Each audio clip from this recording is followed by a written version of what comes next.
New Thought Media Network. We are a global broadcast network of positive music, media, and entertainment, inspiring humanity's evolution along the journey of enlightenment and creating a world of love, peace, empowerment, and prosperity for all. New Thought Media Network. Positively inspiring.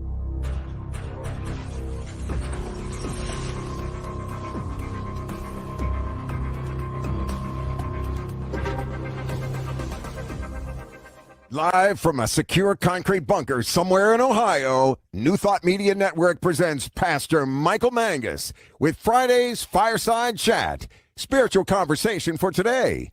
Here he is from the secret radio room, surrounded by thousands of watts, Pastor Michael Mangus.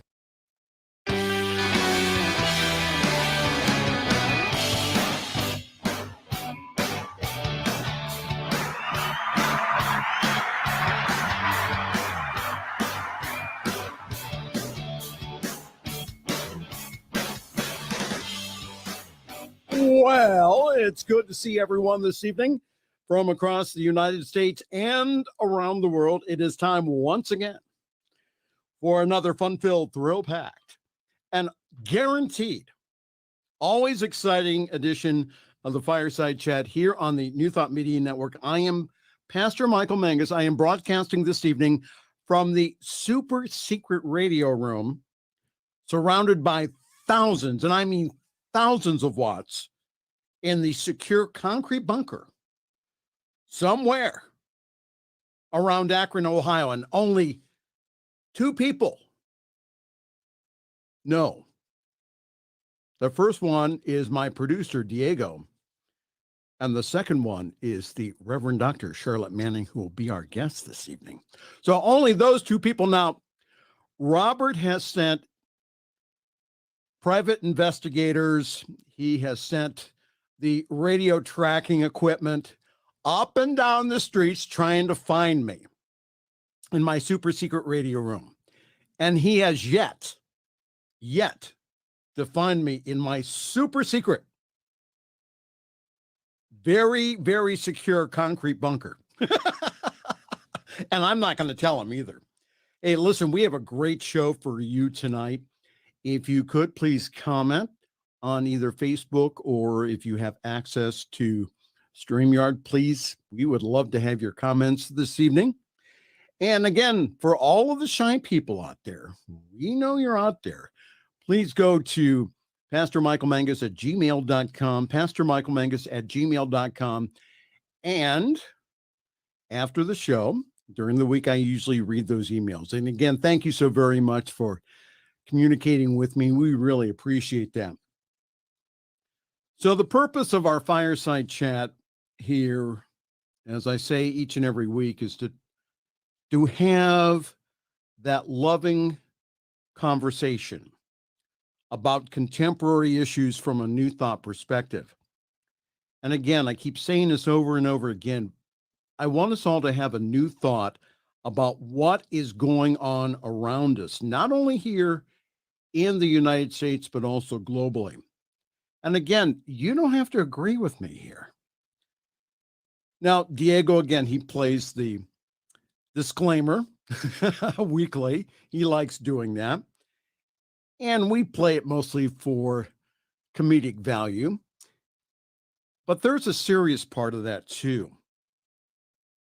These are my views. These are my opinions. No one else's here.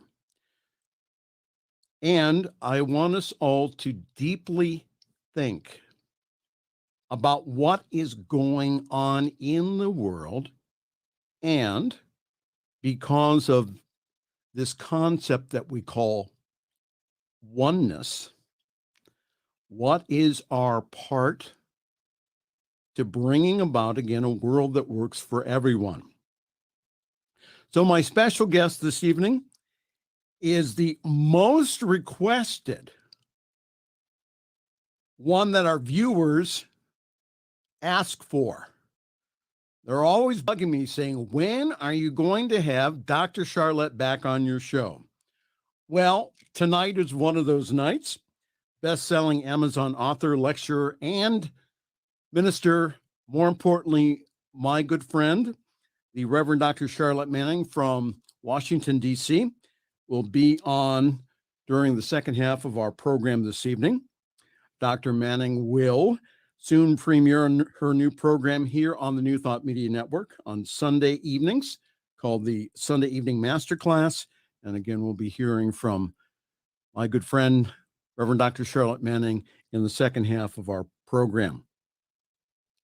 Well, you're probably wondering why I have this lanyard on this evening.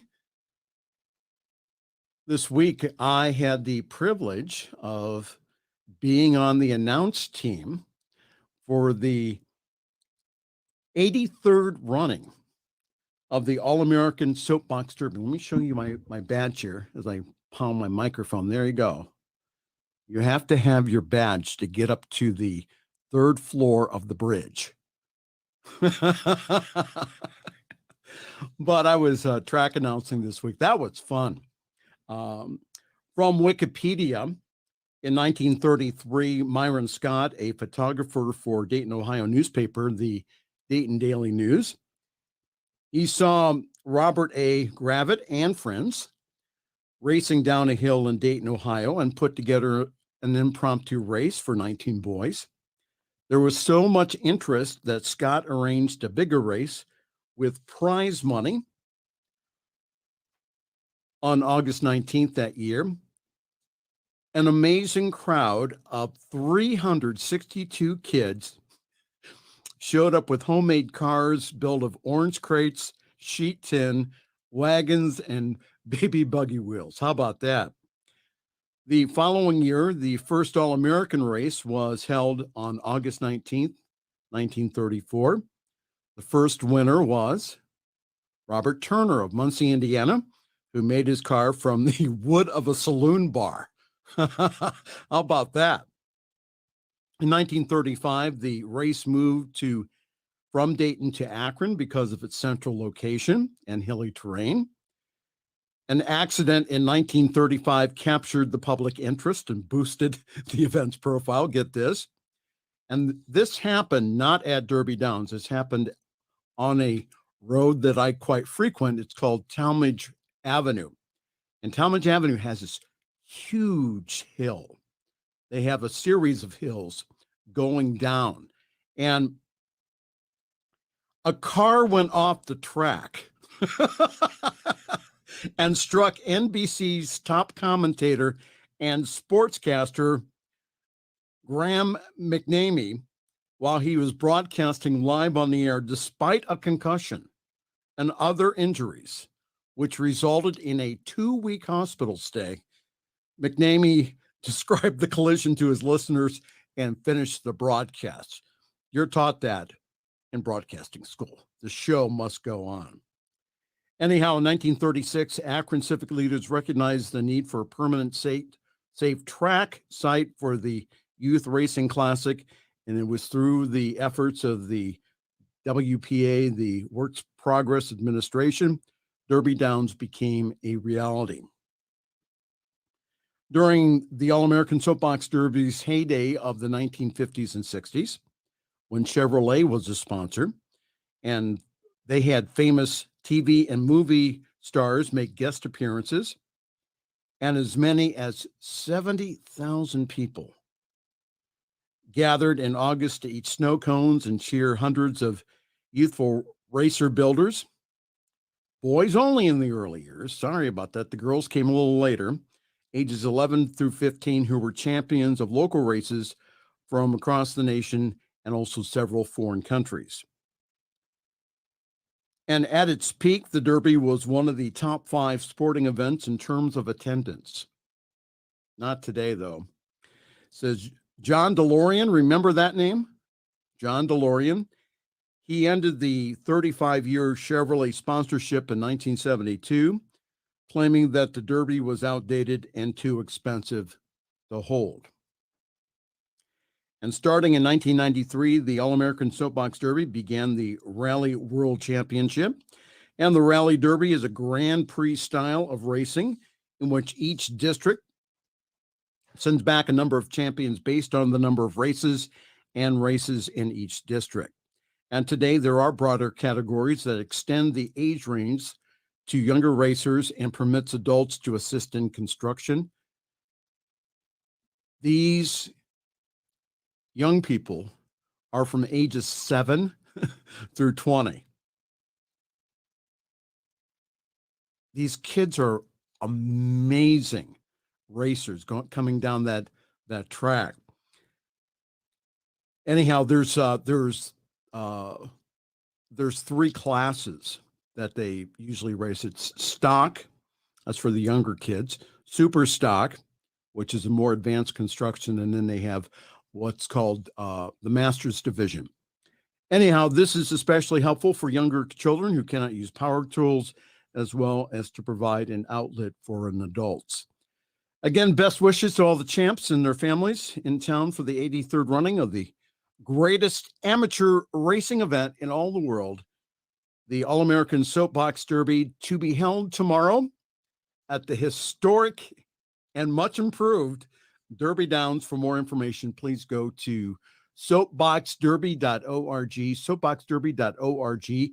If you go on their Facebook page, International Soapbox Derby, you will see pictures and also a little video footage of yours truly up on the bridge doing the announcing. So that's International Soapbox Derby page on Facebook.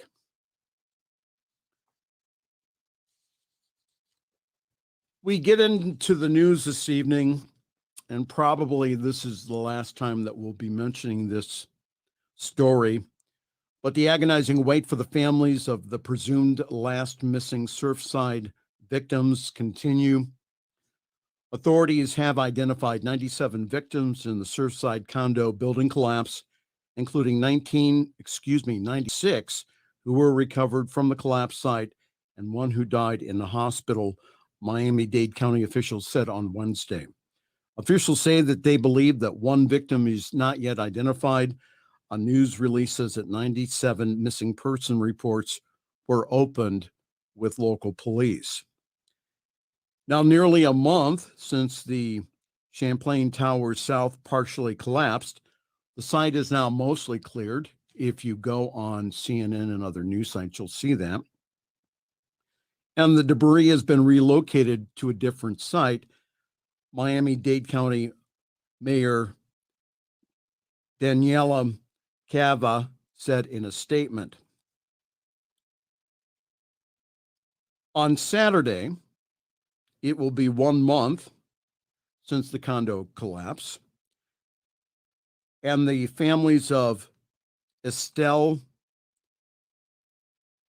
Hidea tells CNN that she is the final victims that authorities have yet to find and identify.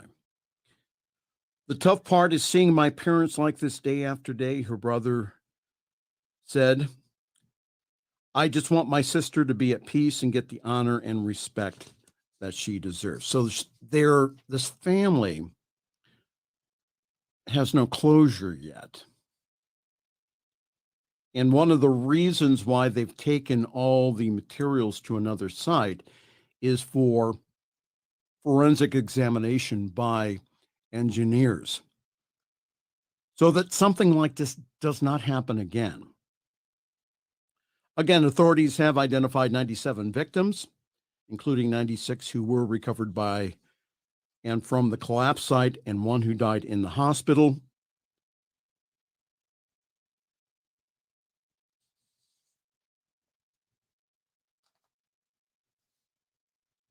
Her sister said this. She says, I firmly believe that God helped her to get to her best point in life and then decided best for her to go out on top.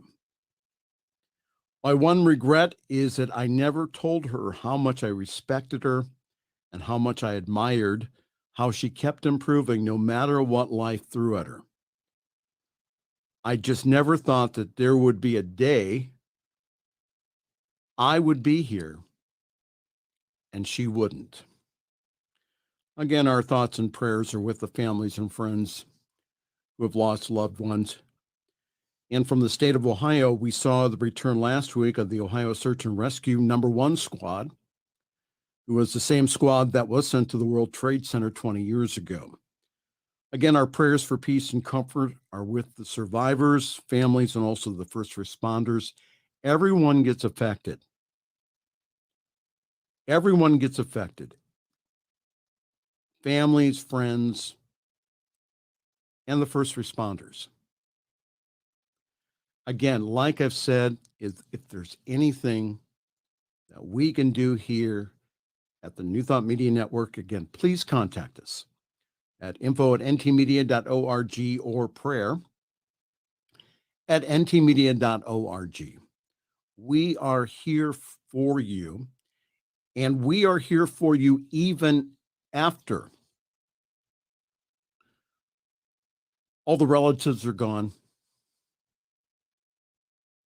Everyone is trying to go back to their life as normal. We're here for you.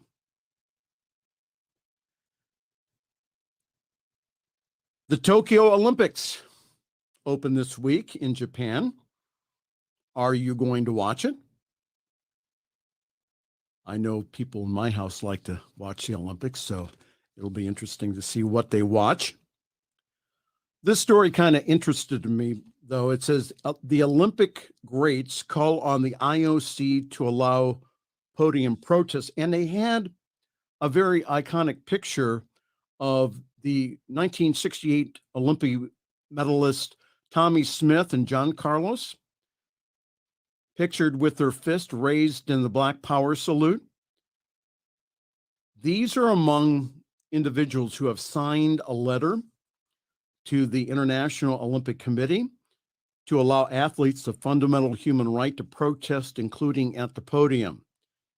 As the Tokyo Games opened, those who signed it, including U.S. hammer thrower Gwen Berry, she was the person who went ahead and did not turn towards the flag when the national anthem was played during the Olympic trials, has urged the IOC to refrain from sanctioning athletes who demonstrate. The letter calls for the removal of the IOC Rule 50, which prohibits athletes from protesting at Olympic sites. Following a 10-month review of the rule that concluded in April, the IOC decided to uphold it, but in July added an amendment allowing athletes to express their views in mixed zones, press conferences, and also during interviews, as well as prior to the start of the competition. The IOC has said that the rule aims to ensure the focus at the Olympic Games remains on athletic performance. U.S. athlete Gwen Berry, who received a lot of heat in the press, who turned away from the national flag at the June track and field trials, also signed the letter. The letter also acknowledged the amendment, named Rule 50.2, as a signal that the IOC is open to continue engagement, but it claims that the changes do not reflect a commitment to freedom of expression as a fundamental human right, nor to racial and social justice in global sport.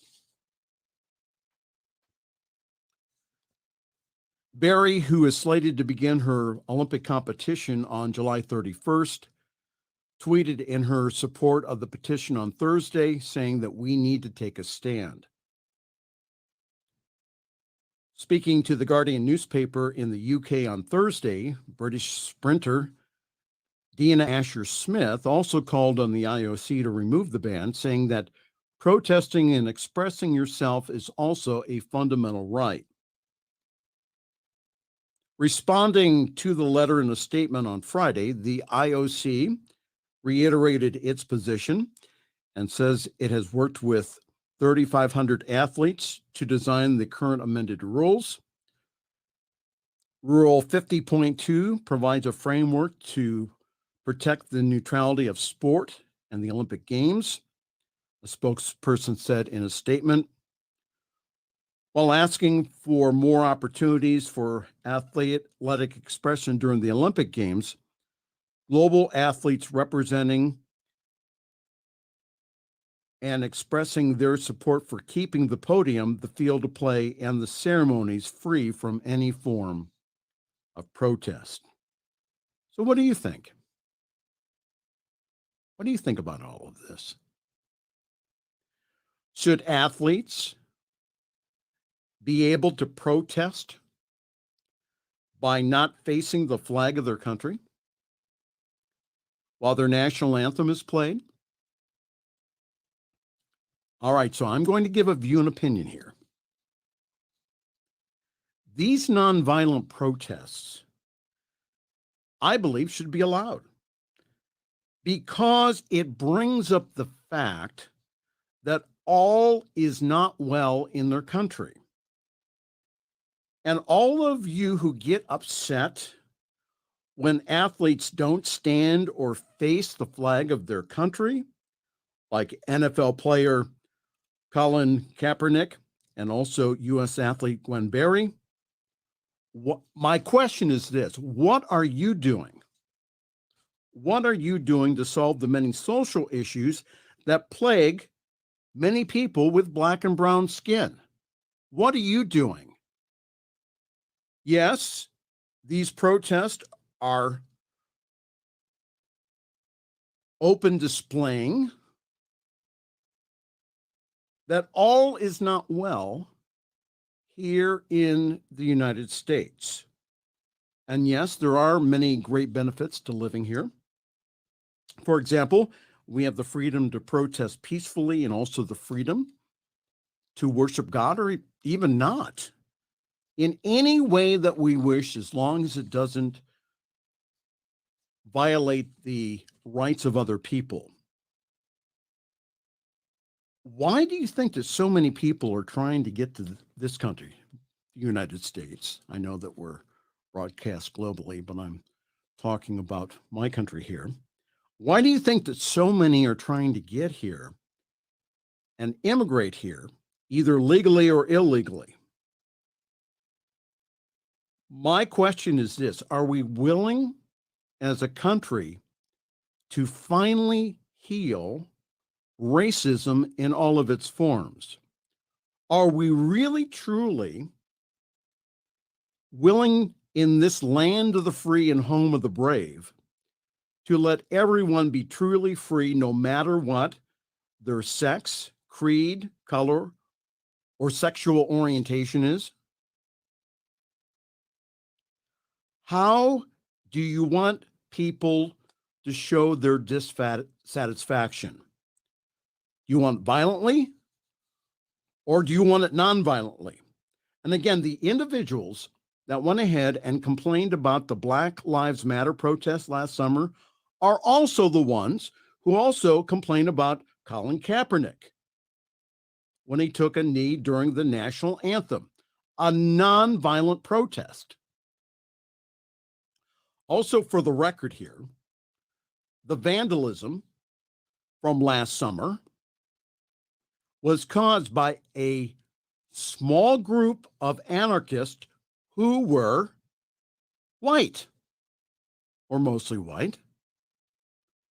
We have many social, economic, and spiritual issues to deal with here in the United States and elsewhere.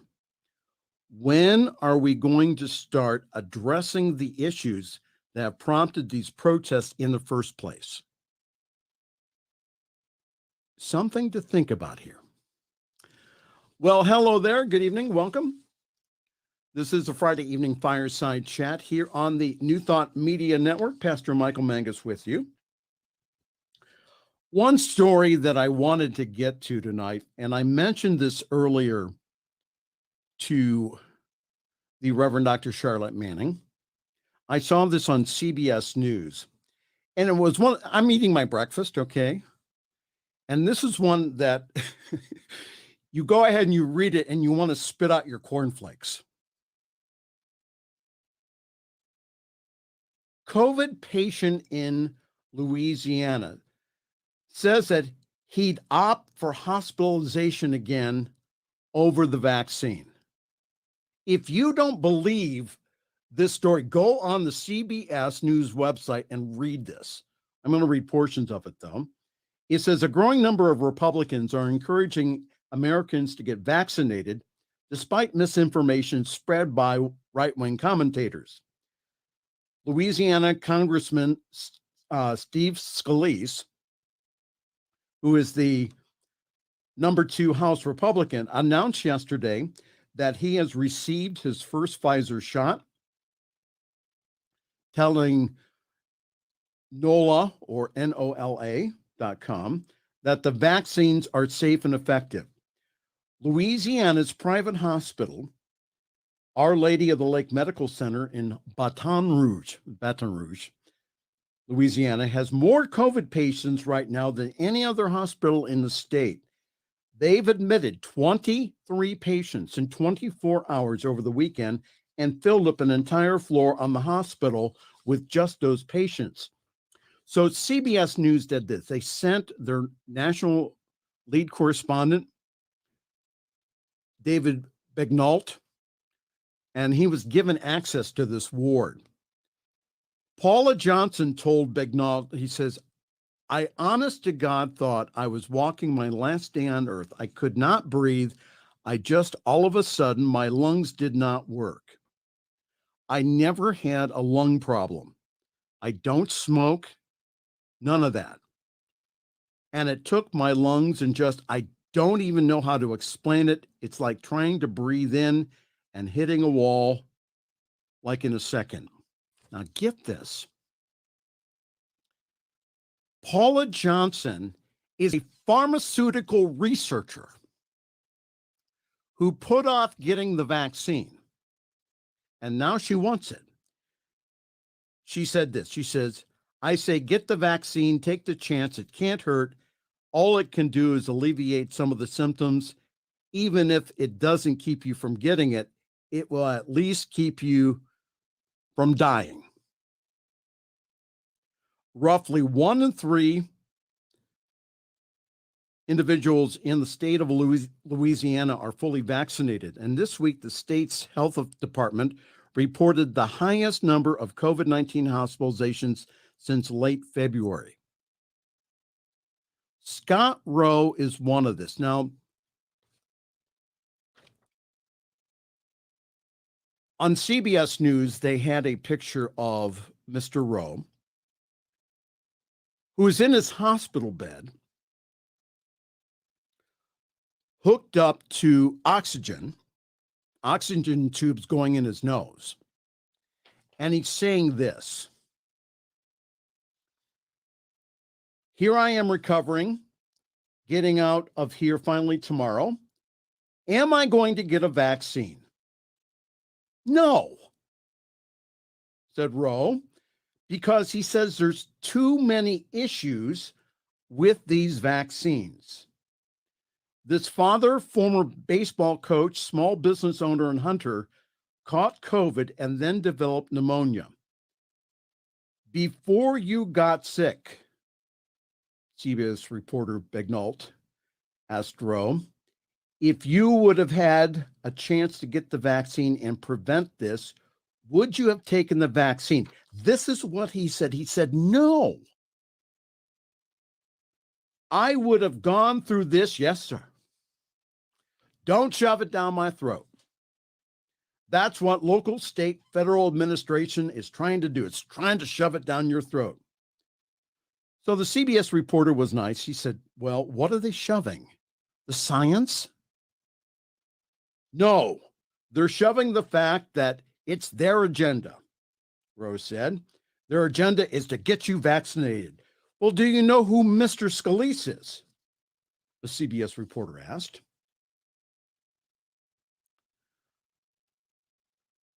I know who Steve Scalise is very well. Now, Rowe, who is a Republican, and again, I really don't like mentioning about party about this, but again, this is what the story says. He says, Rowe, who is a Republican, had not heard that Congressman Scalise had stepped into the forefront on Tuesday as a vaccine proponent. Bignall asked him to read the congressman's statement. He thinks that it is safe and effective, Rose said. And what is your reaction? The CBS reporter asked. Rose said this. He says, it's not proven. But does his opinion change yours? Rose said this. No, it does not. Dr. Catherine O'Neill, who is the chief medical officer at Our Lady of the Lake Regional Medical Center, did not mince words. She said this: we are either going to get vaccinated and end the pandemic, or we're going to accept death. We are a proud state here in Louisiana. We are a state full of grit. So if you're pro-vax, you're going to tell everyone. If you're not, then you're going to do the same thing. So how do we help find something that helps them come to understand that your community is going to die?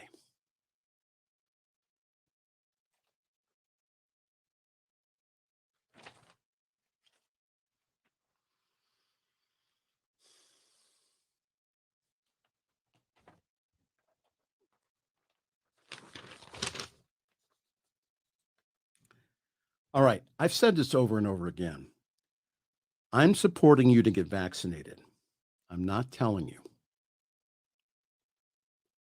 The reasons given for not getting vaccinated are based in pure fear and not fact.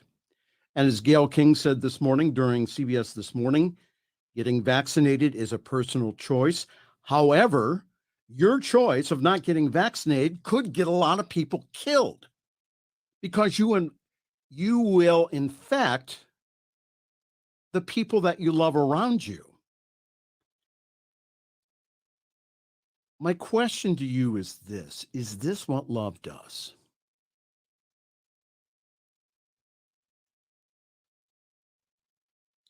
Again, it reminds me of a story of the person whose house was going to get flooded. The police came by and told him to leave his house because the flood was coming. And he said, well, God will save me. And then when the waters flooded out his first floor, a rescue boat came by and told him to get in. And he replied back. He said, no, God will save me. Finally, the waters came to the second floor, and the man found himself on the rooftop, and a helicopter came by. And the pilot said, get in. And he said, oh, no. He said, God will save me. Finally, the man died. And he met St. Pete at the pearly gates. And he asked St. Peter, where was God when he needed rescue? St. Pete replied back, we sent a person to warn you.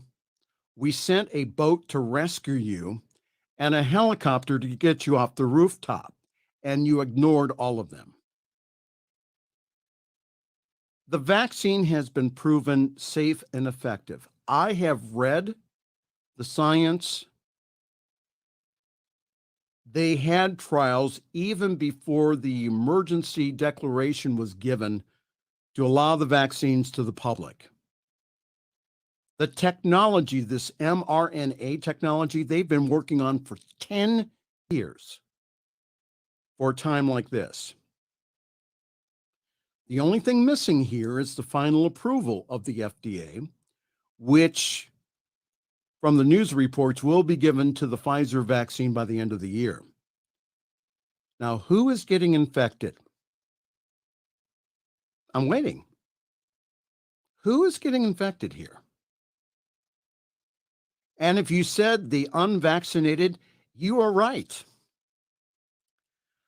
Not getting the vaccine is like the man in the floodwaters. Many have died in ICUs with COVID and denied it until their very last breath. The moral of the story is this: unless you've been told by your doctor not to get vaccinated, please go do it. God has given us a way out of this. Let us take the lifeboat out of this pandemic. Well, good evening. If you've wondered what you've stumbled onto, this is the Friday evening Fireside Chat here on the New Thought Media Network. I am Pastor Michael Mangus. Soon and very soon, we will have on the Reverend Dr. Charlette Manning, my friend, who is going to have her own show here on the New Thought Media Network on Sunday evenings very, very soon. Yours truly is parking himself here at Summit CSL. For more information, go to summitcsl.org. There you will find all kinds of information about our wonderful Sunday gathering online at 10:30 Eastern, 7:30 Pacific time. Yes, to my West Coast friends, people do get up at that time of day on Sunday mornings. So grab your cup of coffee, your tea, your espresso, your chai, your boba tea, and please join us. I do believe that we have one of the best services in New Thought. And this Sunday, we will continue our series on the spiritual quality of power with a wonderful speaker and longtime Science of Mind student, Dr. Dina Hanley. So please go to summitcsl.org for more information on how to join our Zoom call. You are allowed to join our Zoom call, by the way. And our service is also simulcast on the Summit Spiritual Center of Akron Facebook page. And our Facebook page also has past broadcasts of the world famous and ever popular Fireside Chat and yours truly when he's doing prayer here on the New Thought Media Network, which is usually in the evenings. I'm currently open for individual practitioner sessions, Sunday speaking, and also ceremonies. So please email me at pastormichaelmangus at gmail.com for more information. Again, if you want to find out our schedule, the schedule sheets that I get from Reverend Robert every single week. Again, I got another 8 sheets this week. Just go on our website, ntmedia.org. There you will find our complete schedule. We are currently updating it right now, but also consider to go to the donate page. We are doing an extremely important work. One of the criticisms of New Thought over the years, our centers and churches, has been that we have not used effectively media.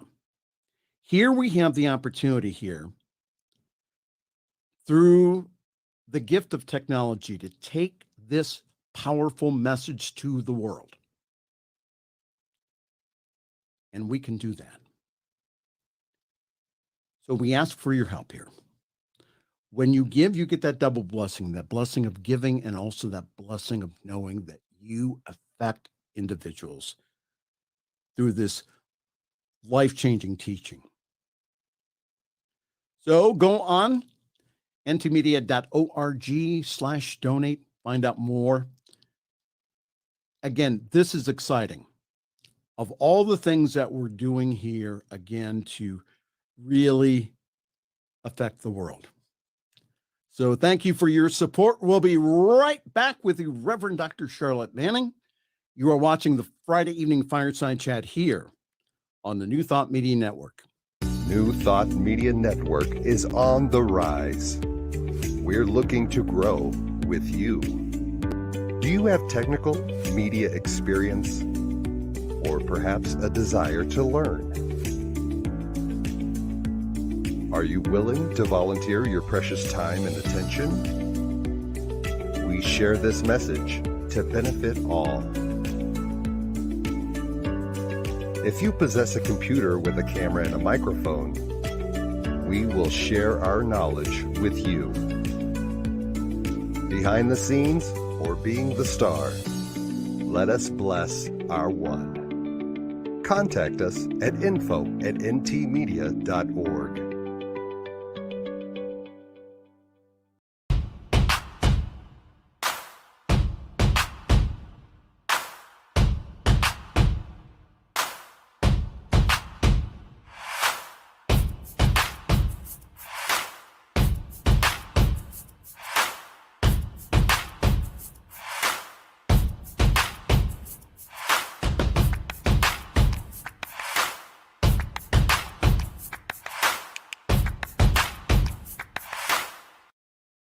The views and opinions expressed by Pastor Michael Mangus are generally right.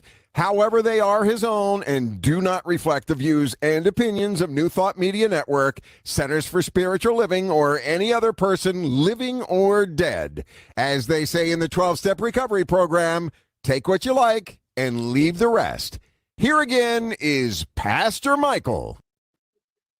And it is really my honor to have back on my longtime friend, best-selling Amazon author, workshop presenter, minister, and long-haul truck driver who has driven through the mountains of Pennsylvania on the turnpike to come and visit my community. Here she is, my good friend, the Reverend Dr. Charlette Manning. Hey, how's everybody? Oh, I'm glad to be here with you tonight. well, thank you. Thank you for being on this evening. Absolutely. So we talked about that story earlier about that man down in Louisiana. And I am still this afternoon and this evening still cleaning up the cornflakes all over my wall after I read that. Yeah, Your voice and opinion. yeah, I was chomping at the bit to get on here with that because, for a couple things. Number one, you preaching to the choir, brother. Those of us that are listening to this know we have common sense. And I think it was Dr. Barbara King or Maya Angelou, or one of those thought evocateurs that said, common sense just ain't common anymore. And I think Governor Kay Ivey said it best today. You think people have common sense. You shouldn't have to tell anybody to do what is logical and reasonable and what would serve their families, not just themselves, but their families as well. But, I think I was watching one of the news programs and they said that there are 3 categories of people that are not getting the shot. Number one, the ones that are too young to get it. The ones that are anti-vaxxers, that no matter what you say or what you do, you're not going to convince them to get it. And I mean, you have seen people who are taking their last breaths and still insist they have the flu. Okay, so those people are just not going to be convinced. And the third group of people are the people that don't have access. They either don't have the time or the resource or the whatever. So we need to focus on those that want to have that done. Now, I have to honestly say, until this pandemic, I had never had a flu shot. I had never had any of those other than the childhood shots that I had, measles and that kind of thing.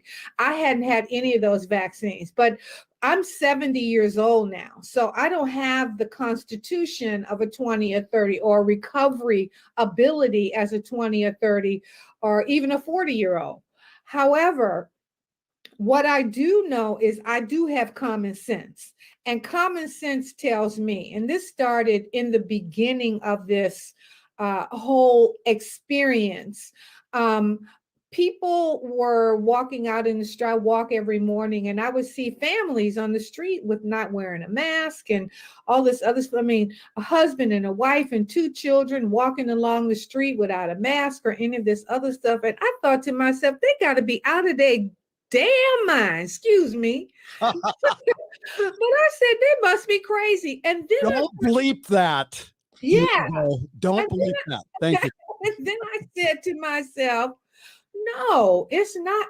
What they do is up to them. I'm going to do what I need to do to protect myself and those people that I care about. And I was listening to Brene Brown yesterday, and she was talking about vulnerability. And, there are some things that I absolutely have to listen to every day to keep myself in that mental framework of creativity, and not to get caught up in a lot of the negativity that's going on in the world, because the denseness of that negativity, I mean, we can feel that negativity when you walk out your house. Okay, so, you know, and one of the things that she said in there is that pain, you know, we don't want to embrace our pain. It's easier to cause pain than it is to feel pain. So if I can hurt you, then I minimize the hurt that I'm doing to myself. Does that make sense?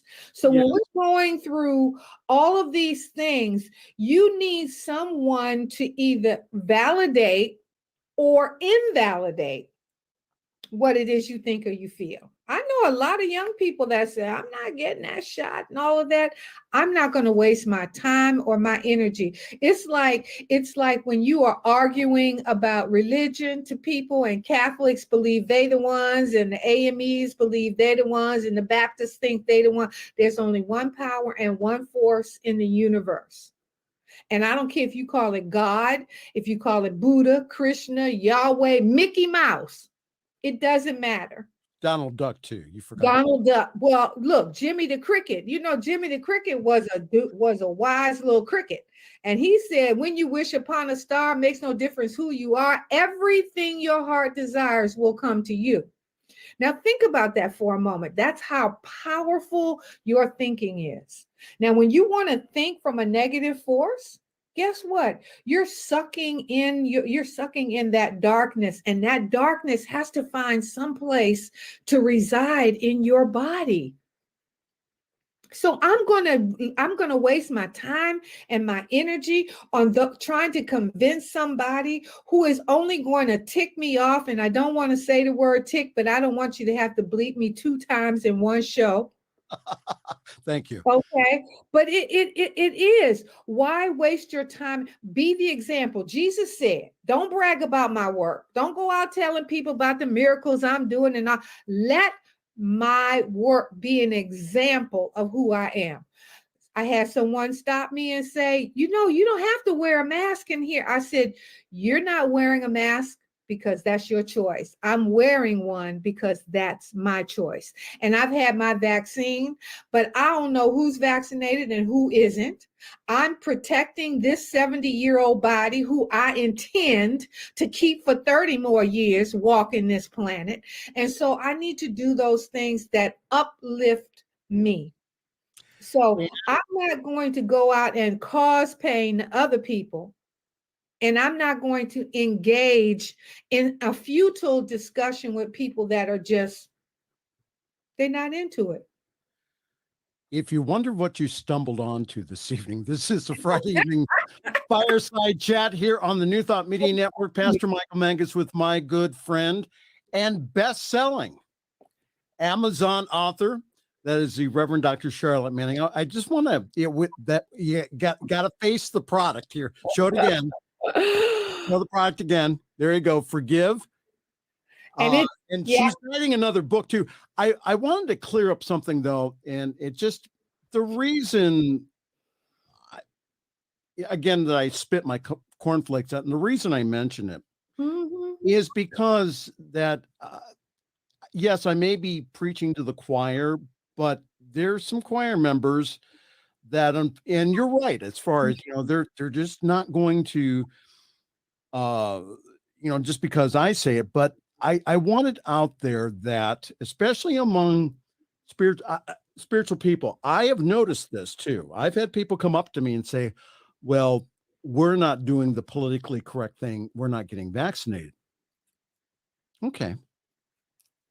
I think they tell me because that they're trying to get either, you know, they want a reaction out of me. And that I really think that a lot of there seems to be a cognitive dissonance that happens between, like, for example, like with that gentleman down in Louisiana. First of all, I want that man to live. because I know he has a family. I know he has a wife that cares about him. He probably has people in his community that are praying for him. It seems to be such a disconnect, though, between it's okay that he's in the hospital and they're administering things to him, including antibiotics, but tell him to go ahead and get a vaccine that could have saved him from being on oxygen. It's just that, again, it just baffles me. I agree with you. And my thought about here we have, again, like the story I said with the man with the flood. He said, well, God will save me. God will save me. Well, we have a God-saving liquid that, when administered in the right way, will not only save your life, but also save other people's lives and get rid of this COVID. Well, let me tell you what my mama told me when I was a little girl. She said, don't touch that stove. It's hot. Really? She said, I said, don't touch that stove. It's hot. As soon as my mother walked out that kitchen, what did I do? I touched that stove. Now, all I had to do was touch that stove one time. The next time, I knew better. So Maya Angelou said, when you know better, you do better. Okay? Why do you think Scalise decided to get the vaccine? He didn't get the vaccine because he heard your wonderful words. He didn't get that vaccine. Someone in his close-knit family or around him has been affected. Sean Hannity, why do you think he's all of a sudden, although he's kind of backstroking on what he said, but why do you think that he did that? This Delta variant. Money. Well, I believe it has had some impact. No, his backstroking away from it is about the money. The truth is someone has been affected by this. And unfortunately, and I think there have been several people that made this announcement, but that they decided to get it because it affected someone and they wish they had done it in the first place and yada, yada, yada. And I don't mean to minimize any of that. From what I gather from what this dis-ease does, it says like you take a breath and it's like you hit the wall, that you can't even get a full breath. And with the exception of dying from fire, being burned to death, suffocation is the worst way to lose your life. And unfortunately, there are those that have to get close to that point to understand that. All I have to know is the stove is hot. And if somebody that loves me and cares about me says to me, that's why I'm saying, when I say to you, you're preaching to the choir, because those of us that listen to you and follow you and do these things with you and for you is because we love you and we believe in the work that you do. And conversely, same thing with me. If you ask me to do something, or if you tell me to do something, 99.9%, I can take that to the bank. I know you're not going to do anything to hurt, harm, or endanger me. All right. So I think now that group of people that I was talking about initially, those are the people that we need to focus our time, energy, and attention on. And those people that don't have access, or those people that are seeing the error of their ways now and making a difference. And by the way, to come from a loving, spiritual, embracing point, we can't be judgmental. And as difficult as it is, because I really do believe we are in biblical times right now, and that we need to see the light of God that surrounds us, the love of God that enfolds us, the power of God that protects us, the presence of God that watches over us. We need to be embracing that energetic high ground, if you will, because Wayne Dyer said there's plenty of room on the extra mile because few people choose to take it. you Right. know, and we want to be able to be beacons of light and hope. And if we enter into a conversation, I don't need to know why you're not getting the vaccine. I need to know, can I take you? Do you need transportation to get to it? Is there a reason that you're a solvable reason that I can assist you in if in fact you want to get the vaccine? So, and if you don't want to get the vaccine, then you and our contact is going to be either null and void or extremely minimal. Now I got a son. I got my oldest son. He's like, I'm waiting until it's fully, approved and all of this. And I said, well, you won't see your mama in person until you do that. Not because, I'm judging him for not getting it, but what I'm saying is that I'm not going to allow myself to become vulnerable to that.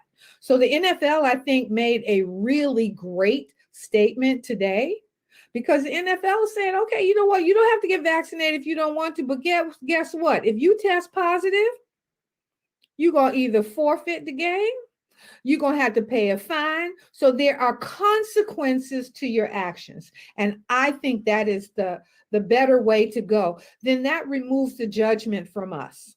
You know what I mean? Because I'm not going to love you any less if you don't get the vaccination. I just ain't going to see you in person. Yeah. And I think too that someone who lost his mother. Yeah. To COVID. Yeah. That I think that it's, people say, well, you take that too personally. No, I really, you should. I miss my mom every single day. Yeah. And that I just think that people who unfortunately have not been affected by this. I don't know if I had COVID over the holidays last year, but I know it was 2 weeks of hell again when I finally, first of all, is they couldn't get me in for a COVID test in the beginning of the year. But when they finally did, I tested negative. But again, this whole idea of that even people in spiritual circles, and again, the conversations that I've had with individuals, is that again, I go ahead and I say my opinion and I let it go. And that's the way it's been. And again, I don't agree. I don't have to have everyone agree with what I'm saying. I'm just saying that we need, if we are teaching, especially in New Thought, if we're teaching people how to think, not what to think, but how to think, is that there is a logical process that again, if you take a look at the facts about this, is that, but again, the man from Louisiana who's in my prayers, I really want him to get out of that hospital, go back to his family, enjoy his life. I honestly believe that he was on television for a reason. Now that might just be the impetus by which he needs to get the clarity and understanding of why he's made the choice. And someone somehow, because of that interview, may convince him. That's my prayer, right, that he's been convinced now it would be in his best interest. We have 30 seconds. Wow. Well, let's end it like this. Tell them about you and tell them about our new program coming up. I want to end this one thing. My dear friend and my mentor and the person that I worked for 7 years, Marianne Williamson, said it better than anyone. Our deepest fear is not that we are inadequate. Our deepest fear is that we are powerful beyond measure. Stop causing other people pain, and you will remove the pain from your own life. So I'm really excited about Sunday night masterclass or Sunday evening masterclass, which we're going to be covering all kinds of things from forgiveness, faith, gratitude, love. We're going to talk about the stuff that's going on in your life. We're going to help you realign with that spiritual energy that makes you the being that you are. If your life isn't working, as the kid says in the Best Marigold Hotel, It is now I forgot how the thing goes. Oh, come on, Charlette. It says every